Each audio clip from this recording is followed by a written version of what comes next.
ndabaramukije mwebwe mwese muko muradukurikirana kuri Imperial TV ni Jone uri imbere kuri micro mu kiganiro Buja Entertainment n'umunsi muri Buja Entertainment ni mwari mumenyanye ko dukorana na jewe ariko uyu munsi twaje tubazanira umuririmbyi wa gospel umuririmbyi nawe sundi umuririmbyi yitwa Peci mu mwanya rero muge kumenya byinshi kuri Peci. Peci amakuru ya ni meza umeze neza cyane gose kaze mu kiganiro Buja Entertainment. Merci beaucoup. Mu kiganiro Buja Entertainment kumwe na Peci nibagiye kutubwira byinshi bitandukanye kuvyerekeye umwuga wiwe.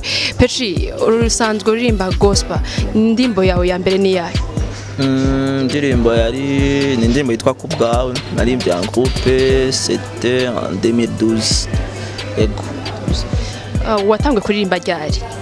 Natangiye kuririmba 2011 mugabo ngenda muri studio 2012. Uvuze ngo watangwe kuririmba 2011 ushatse kuvuga iki? Watangwe kuririmbira he? Ndio mu bisanzwe sinakunda muziki, nakunda football. Ngabo buhoro cyane nkabuza ndumva ko ndakunda ibintu by'imiziki. Ukabona ujya mwanya nawe nafata ugenda ku materiel ukina football cyasanga nagumye mu nzu ndiko ndumviriza muziki tebuka ko numviriza indirimbo za Patora King na Shaggy na Lucky Dube. Buhoro cyasanga namaze kugwa muri muziki. Okay, wumviriza indirimbo za Patora King na Lege byakujemo no kugira uririmbe rap. Rap mu bisanzwe en 2012 sinafise experience nini muri raga canke R&B. Ngabo numva rap iki niyo iri kiraza numva ko ndayishoboye buhoro. Ndavuga ati reka mere muri rap peut-être imbere mu myaka iri imbere nzoja muri style nakunda niyo style nkora ubu mugabo ni bisobanurwa ko rap nayihevye ndacayikora yose. Donc kubera ki wumviriza cyane ama profane mugabo kacu uririmba gospel? Ico gihe indirimbo za carton za indirimbo usanga ari za profane ndorumva ucinjira muri music twari dukijije urumva ntitwashoze imiziki twumviriza twavumviriza imiziki turi ya carton nanje rero nakunda abo artiste batatu. Umugabo ushobora kutubwira neza gute waririmbye gospel kandi wakunda kumviriza ama profane ni igiki cyakwinspiye kugira ngo ushobore kuririmba gospel ni igiki cyagukwegeye muri gospel? Sinovuga kwa ruhara rwanje nyaza ko ni ubuntu bw'Imana kwisanga mu kibanza nta ruhara uba ubifisemo yabuba ari ubuntu bw'Imana donc nisanze tundabirimo. Ntibishoboka ko umuntu yisanga mu kintu Peci, ntibishoboka. Bikunda gute umuntu abyuka aca yisanga mu kintu byaje gute? Birakunda biravana kwanza n'abagenzi b'office na famille uvukiramo. Abagenzi n'ifise sabagenzi batari bakijijwe na famille mvukiramo bose barakijijwe donc sinaronse umwanya wo kwiyumvira ko norimba profane. Donc kubgawe waririmbye gospel kubera ko wari usanzwe ufise abagenzi bakijijwe n'abavyeyi bakijijwe. Yego. Niyo ntumbero gushika no munsi intumbero ya Peci yo kurimba gospel ni kubera ko nyene yabaye yabikwegeyemo n'abagenzi biwe no kubera ko famille yiwe ari ikijijwe. Intumbero igenda intumbero ni kuvuga ubutumwa mugabo focus canke vision zigenda zirahinduka bivanye n'igihe tuba tugezemo. Yego. Tutarashika cyane kuvyerekeye umuziki wawe gatugume tukiri ngaho nyene. Est-ce que Peci afise vision yahe ashaka gushika hehe muri gospel? Muri gospel je ndi mu runganwe rushasha nkene gukora gospel ihuye n'urunganwe ndimwo. Nkene gukora gospel ihuye n'urunganwe ndimwo turabiye mu nyambaro turabiye gukuraho imico canke imigenzo yazanywe n'amadini batwereka ko umuririmbyi akwiye kumera gute canke umujene akwiye gukora Imana akwiye kwambara gute canke ukuntu. Intumbero mfise nukugira gukura iyo mico n'imigenzo kandi twarabitanguye niyo mpamvu wabonye rap mu Burundi ya gospel ariyo yagumye ibandanya kurusha indi miziki. Okay, Peci imiziki yawe uba ufise nk'indirimbo zingahe? Peci afise indirimbo zingahe amaze gusohora? Amaze gusohoka imiziki 12 mugabo iri kuri YouTube n'imiziki 7.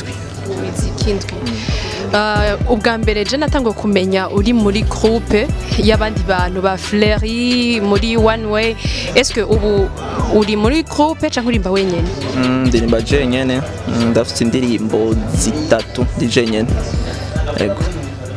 Ufite indirimbo zitatu uri wenyene ziwawe, izindi zose n'ama featuring wagiye ufasha abandi canke nabagiye bagufasha? Harabagiye baramfasha nabo nafashije n'izindi twakorera en groupe. Mugabo ubu muri carrière solo. Okay. Petri afise indirimbo zingahe zifise amasanamu? Zine. No, stan. Yego. Okay. Stano ni nyinshi uco vyumva nawe kumuri kuri wewe. Mais mata support d'office ama église twagerageza. Okay, Petri, narabonye indirimbo yawe kuri Trace Africa. Wowe bibonye wavyakiriye gute? Ya nararyohewe. Nararyohewe cyane nkuko uwundi muririmbyi yoryohe kwibona kuri televiziyo nk'ijya. Ni ikintu buri mu artiste wese yabarota. Donc nararyohewe. Okay, kubwa wavyakiriye gute kubona ama TV yo hanze yarakwerekanye umugabo ama TV yo mu Burundi akaba kenshi aterekana ama gospel y'uwacu mu Burundi? Ama televiziyo yo mu Burundi sinzi ko singombye kubyinjiramo cyane, ahubwo ndashobora kuvuga kimwe natahuye kuri ama televiziyo yo mu bihugu by'ahandi, tuvuge Nigeria, South Africa, Kenya, Tanzania. N'abantu kugira berekana indirimbo yawe baraba kwanza karite ya video. Nico kintu ca mbere batanguye kumbwira ati indirimbo zawe zifise karite iri hasi, gerageza uzurakora video zifise karite yo hejuru, kandi n'abantu bakora promotion y'amafaranga. Nta blague bamwariye kugira abaplaying umuziki wawe utegerezwa kuba warisha. Urumva nico kintu natahuye bobo bari muri business, na blague bihari. Urinze ubona umu artiste aca ku gatanu ku munsi, umenye ko umu artiste aba yarisha. Na blague bihari nta kimenyani. Donc bobo bako bariruka n'umuziki ahantu ugeze. Donc ama televiziyo yino sinibaza ko ico kintu bakunda gihagarara ko cyane. Bwabo nabo barakwiye kuza barigisha bivanye kuri ayo ma media atandukanye mu bindi bihugu. Ushatse kuvuga rero kugira bayerekana indirimbo yawe warapeye wararisha? Utegeza kuriya iriya televiziyo mfise umuntu tuvukana canke umuntu wo muri famille, nta n'umugenzi arifise, n'umuntu bw'Imana tu byarashitse ndarondera umu journaliste hama ndapeye, ndafise umuntu yabimfashijemo yarapeye hama indirimbo yanje iracako. Yego. Kubera iki wahisemo Trace Africa mu ma TV yose? Trace Africa niyo televiziyo yanyoroye kuronka. Narondeye na Jay-Z bose amafaranga arenze, narondeye Wasafira nyene basaba amafaranga arenze, ngabo Trace Africa sinzi gira n'ubuntu bw'Imana. Yego, baranyoroheye kuronka biciye kuri uwo muntu yabimfashije. Kugira utange amafaranga kugira bashobore kwerekana indirimbo yawe, wari ufise impamvu yayo? Ni impamvu yayo yatumye utanga amafaranga kugira ngo bashobore kwerekana indirimbo yawe muri Trace Africa? Novuga noca ndongeraho n'akaryo ko gutera kamo abandi baririmbyi bagenzi banje. Imwe mu mpamvu yatumye umuziki wa gospel usubira inyuma nuko tutatahuye promotion icari ico muri carrière musicale. Mu artiste wa gospel arasohora indirimbo agashashirago YouTube akabahejeje, ntitwagize ujya mugenzi wo gukurikirana indirimbo ukayipromotinga. Iyo uri mu kintu menya na dufate tuvuge ibintu bigizwe carrière uburimo. Carrière turi muri muziki ni carrière ifatiye muri promotion. Iyo usohoye muziki ukawutera kuri YouTube naze wo muziki wawe uzoshikana. Donc je nakurikiye iyo strategie yo gukora promotion. Donc gukora promotion nico kintu natahuye, nico kintu chansunikiye kurondera ama televiziyo atandukanye. Iyo si Trace Africa yonyene, tuzorondera n'andi ma televiziyo kugira indirimbo zacu zibandanye zivuzwa no mu makungu. Okay, Petri, aho gospel yo mu Burundi igeze urahabona, wewe uyivuga kwiki? Nigiki wavuga kuri gospel yo mu Burundi ahigeze? Ubivuga kwiki? Gospel mu Burundi irakwiye igitangaza c'Imana. Igitangaza c'Imana, muziki yarasubira. Si muziki irasohoka kandi myiza kandi ryoshe. Mugabo na feedback turonka zo mu buryo bw'amafaranga. Umu artiste agakora gospel agakora nk'imyaka 2-3 agaca biheba kubera ariko araronka kungene nariko araronka uburyo busubiriza hajya ahantu yakuye amafaranga. Ndaza aba artiste barenga 5 bahevye carrière kandi atari uko babinani ari uko batari ko bararonka support ivuye mu eglise gihugu. Donc gospel yaransubiye inyuma cyane tego gose. Kubgawe ni igiki cokorwa kugira ngo gospel yo mu Burundi ije hejuru? Je notera kamo ama eglise ashigikira abaririmbyi bakora ama video meza. Amashiramwe mu Burundi ashigikire n'umuziki wa gospel, si n'umuziki gusa wa gospel, umuziki muri rusange. Kandi aba artiste ba gospel batahura ikintu ca promotion, barondera ama television. Suksora umuziki hama upartage kuri eglise gusa oya. So umuziki ode mu journaliste kuri Treza, ode mu journaliste wo mu Rwanda, Tanzania, Kenya. Donc tubenye twagukiye mu mutwe. Yego. Okay, Peci, ndakubaje kuri wewe, est-ce que uhora uja kurimba mu ma eglise? Ya, turaririmba. Iyo bishitse ukaja kurimba mu ma eglise ufise ibisuko konyene iherene konyene est-ce que bavyakira gute? Ya ni ya mico n'imigenzo. Hari ibihugu abantu bamera imishatsi bameze gutya. None abo bantu bacu bashira muri kategori batari abantu baremwe n'Imana. Ushaka usanga naje mva mu rugo bwoko. Donc tukira gukora iyo migenzo n'imico fatiye kunyambaro canke teteswe nk'ibisuku nkuko wabivuze. Turabe ngene imiziki bikorwa kandi turabe kungene donc ntitujije umuntu turavye parents yiwe. Turabe ivyaduha. Turabe ivyaguha. Urabe lifestyle yiwe peut-être muhira canke kw'ishure muri eglise bwabo ntumujije. Donc ndavye ibisuko amahereni mbaro isaha ndibaza no mu misiza bazobatuza kwambara isaha marica oya. Ibyo nibyo dukeneye gukuraho. Niyo mpamvu je nshobora kubera akarorero keza urundi rwaruka ruzokurikira inyuma kugira ama complexe yo kwambara kwisukisha tobora me bakara bagashingira ikijambo ry'Imana rivuga. Okay, Peci, muri uyu mwanya murashobora kuduha acapella canke aga freestyle? Teruranwa n'ibicu ahasumba amajuru wisidukira umanuke ku musozi hejuru. Sindakubwira uburebure bw'umusozi uri imbere ahubwo mbwira umusozi ubukuru bwawe muri J nunamiye amaso misozi sinotabagwa ugutabagwa kwanje kuva mu ijuru kwa data. Amaso y'imwemu yo kuraba hirya niwe ndayakesha buri gihe niwa yampa. Sindi mu bavuga ngo ibyiza biri imbere ibyiza biri mu wo dutumbereye imbere. Kwizera so kumenya ico kazoza katubikiye ahubwo no kumenya uwo tubikiye kazoza. Yeah. Peci, iyo n'indirimbo yawe yitwa gute? Artiste bafite ingeso zo kwiba indirimbo. Bona indirimbo itarasohoka uzoyinye bazofatwa. Okay. Peci, mu kurangiza est-ce que hari ikintu muba mwifuza ko tubabaza tuba twababajije? Ko bari ubuyiwaye sinzi. Yes, ubuyiwaye. Donc nibanze. Donc ikintu nari kubabaza muga ntababajije murashobora kukivuga. Abarundi bakoresha rezo social. Niyo se uza bagura ama book ya Facebook ya WhatsApp. Ama views yo mu Burundi arateye isoni. Nta muririmbyi arashikana n'imilio kuri konte yiwe. Umuntu abishikanye n'ikidumu naho nyene iyo ndirimbo yari kuri konte y'undi muntu. Donc dukoreshe rezo social. Ndetse uza turagura Facebook na WhatsApp. Turiko turasubira inyuma mu Rwanda badusize, Tanzania ho n'ibindi Kenya ho n'ahandi handi. Donc two turagira consequence yuko tutariko turi turatahura ko monde yo bigeze kuri internet. Donc tugura ama unité dukoresha Instagram following abaririmbyi bacu batera imbere. Ni kimwe mucono natera kama abantu bakora kino kiganiro. Okay, Peci, nk'umuntu bashaka gukurikirana ku YouTube yo kwandika gute kugira ngo ashobora kwandika page yego. Peci Bination. Peci bari bacandika gute? Ni P E C mu Kirundi he na I na E. Okay. Peci, est-ce que umuziki wawe ukuriha gute? Uja muri studio bigenze gute? Ngenda muri studio ku mafaranga yiwanje. Nta na famille imereza amafaranga. Donc timenya ahantu nkura amafaranga. N'umuziki wa gospel nturiha. Nta n'ama event dukora y'amafaranga.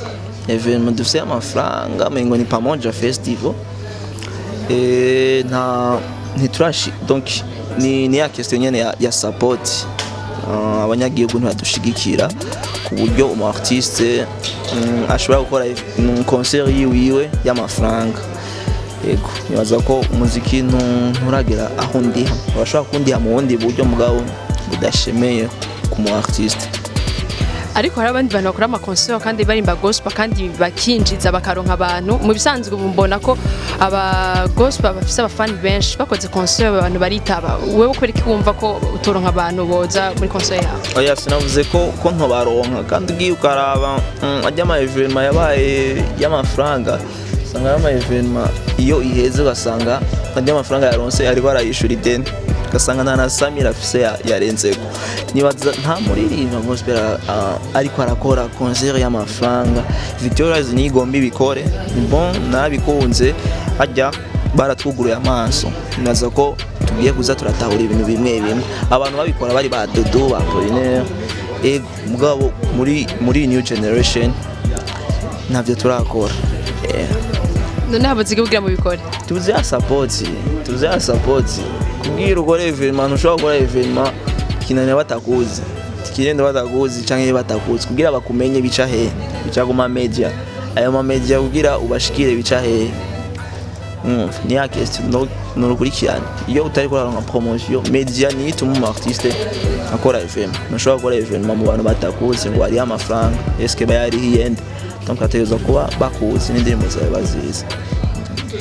Okay, Petri, twagetse kumva yuko mwigetse kuja kuririmba ahantu hanyuma kubera ko usutse uko ufise amahereni barabirukana. Eske nivyo? Ndajize sinivyo gusa turamaze kwirukana n'ahantu henshi.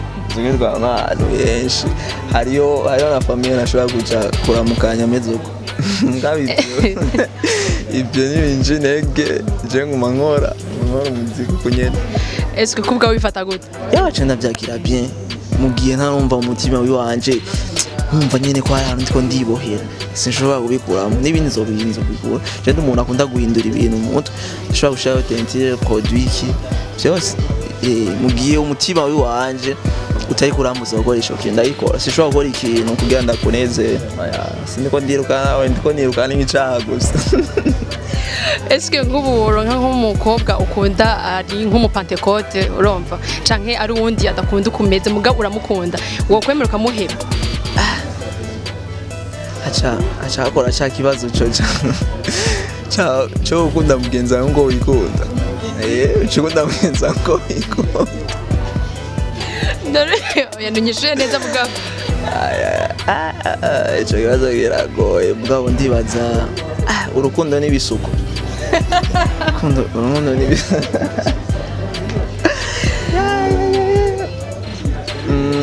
nibaza ko ibisuko je nobikuramo mugabo nobikuramo tugeze mu rugo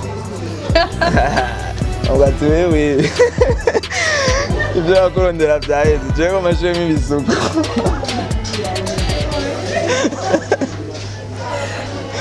mwabisuko vero bikurako uyo mukunzi ndamuronka Imana irinzi mumpa vraiment ibisuko nivyo mumbuza.